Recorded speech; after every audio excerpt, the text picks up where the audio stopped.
നമസ്കാരം. പശ്ചിമേഷ്യയും ഗൾഫ് മേഖലയും ആകെ ഭീതിയിൽ അഴ്ത്തിക്കൊണ്ട് യുഎസും ഇറാനും തമ്മിലുള്ള സൈനിക സംഘടനം അതീവ ഗുരുതരമായ ഘട്ടത്തിലേക്ക് നീങ്ങുകയാണ്.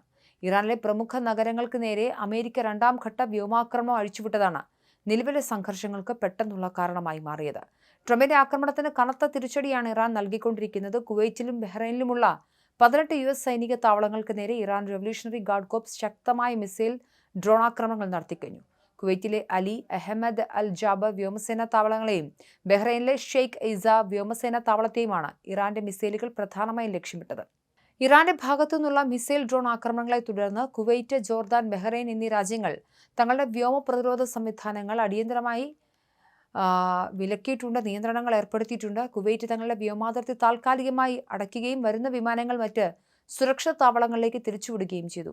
തങ്ങളുടെ വ്യോമ പ്രതിരോധ സംവിധാനങ്ങൾ ശത്രുതാപരമായ വ്യോമ ലക്ഷ്യങ്ങളെ വിജയകരമായി നേരിടുകയാണെന്ന് കുവൈറ്റ് സൈന്യം ഔദ്യോഗികമായി അറിയിച്ചു. ജനങ്ങൾ സുരക്ഷാ നിർദ്ദേശങ്ങൾ കർശനമായി പാലിക്കണമെന്നും അധികൃതർ ആവശ്യപ്പെട്ടിട്ടുണ്ട്. ഇതേസമയം ബഹ്റൈനിലും മിസൈൽ മുന്നറിയിപ്പ് നൽകുന്ന സൈറണുകൾ മുഴങ്ങി. ജനങ്ങൾ ശാന്തരായിരിക്കണമെന്നും സുരക്ഷിത സ്ഥാനങ്ങളിലേക്ക് മാറണമെന്നും ബഹ്റൈൻ ആഭ്യന്തര മന്ത്രാലയം നിർദ്ദേശിച്ചു. ജോർദാന്റെ വ്യോമാതിർത്തിയിലും ഇറാന്റെ മിസൈലുകളും ഡ്രോണുകളും പ്രത്യക്ഷപ്പെട്ടതിനെ തുടർന്ന് അവിടെയും പ്രതിരോധ സംവിധാനങ്ങൾ സജീവമാക്കി. ജോർദാനിലെ യുഎസ് സൈനിക താവളത്തിന് നേരെയും ആക്രമണം ഉണ്ടായതായി റിപ്പോർട്ടുണ്ട്. മേഖലയിലെ യുഎസ് എംബസി തങ്ങളുടെ പൗരന്മാരോട് വീടുകളിൽ തന്നെ തുടരാനും അടിയന്തരമായി സുരക്ഷിത ഇടങ്ങൾ കണ്ടെത്താനും ആവശ്യപ്പെട്ടിട്ടുണ്ട്. യുഎസ് സൈന്യത്തിന്റെ സെൻട്രൽ കമാൻഡ് നൽകുന്ന വിവരങ്ങൾ പ്രകാരം ഇറാന്റെ സൈനിക നിരീക്ഷണ സംവിധാനങ്ങൾ, ആശയവിനിമയ ശൃംഖലകൾ, വ്യോമ പ്രതിരോധ കേന്ദ്രങ്ങൾ എന്നിവ ലക്ഷ്യമാക്കിയാണ് അമേരിക്കൻ യുദ്ധവിമാനങ്ങൾ കൃത്യതയാർന്ന മാരകായുധങ്ങൾ ഉപയോഗിച്ച് ആക്രമണം നടത്തിയത്. അന്താരാഷ്ട്ര കപ്പൽ ഗതാഗതത്തിനും യുഎസ് സൈന്യത്തിനും ഇറാൻ ഭീഷണിയാകുന്നു എന്ന കാരണത്താലാണ് ഈ തുടർച്ചയായ വ്യോമാക്രമണം എന്നാണ് അമേരിക്കയുടെ വാദം.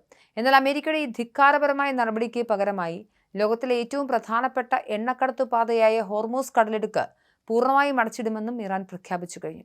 ഹോർമൂസ് കടലിടുക്ക് അശാന്തമാക്കാൻ ശ്രമിച്ചാൽ ഈ മേഖലയെ മുഴുവൻ നരകതുല്യമാക്കി മാറ്റുമെന്നാണ് ഇറാന്റെ aerospace force commander brigadier general Majeed മുസാവി മുന്നറിയിപ്പ് നൽകിയിരിക്കുന്നത്.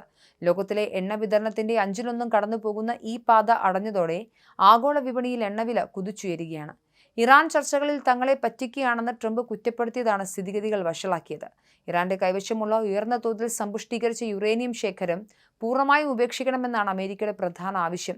എന്നാൽ തങ്ങളുടെ ആണവ പദ്ധതി സമാധാനപരമായ ആവശ്യങ്ങൾക്ക് വേണ്ടിയുള്ളതാണെന്ന് ഇറാൻ ആവർത്തിക്കുന്നു. കൂടാതെ ചർച്ചകൾ വിജയിക്കണമെങ്കിൽ ലെബനനിലെ ഹിസ്ബുള്ളയും ഇസ്രയേലും തമ്മിലുള്ള യുദ്ധം അവസാനിപ്പിക്കണമെന്ന നിബന്ധനയും ഇറാൻ മുന്നോട്ട് വയ്ക്കുന്നുണ്ട്. എന്നാൽ ഇസ്രയേൽ ആക്രമണം ശക്തമാക്കുകയാണ് ചെയ്തത്. ഐക്യരാഷ്ട്രസഭ ജനറൽ സെക്രട്ടറി ആന്റോണിയോ ഗുറ്ററസ് ഇരു രാജ്യങ്ങളും പൂർണ്ണമായ യുദ്ധത്തിലേക്ക് നീങ്ങരുതെന്ന് മുന്നറിയിപ്പ് നൽകിയിട്ടുണ്ട്. ഖത്തറിന്റെ മധ്യസ്ഥതയിൽ തർക്കങ്ങൾ പരിഹരിക്കാനുള്ള നയതന്ത്ര ശ്രമങ്ങൾ ടെഹ്റാനിൽ തുടരുന്നുണ്ടെങ്കിലും നിലവിലെ കനത്ത മിസൈൽ ആക്രമണങ്ങൾ പശ്ചിമേഷ്യ വലിയൊരു പ്രാദേശിക യുദ്ധത്തിന്റെ വക്കിലെത്തിച്ചിട്ടുണ്ട്.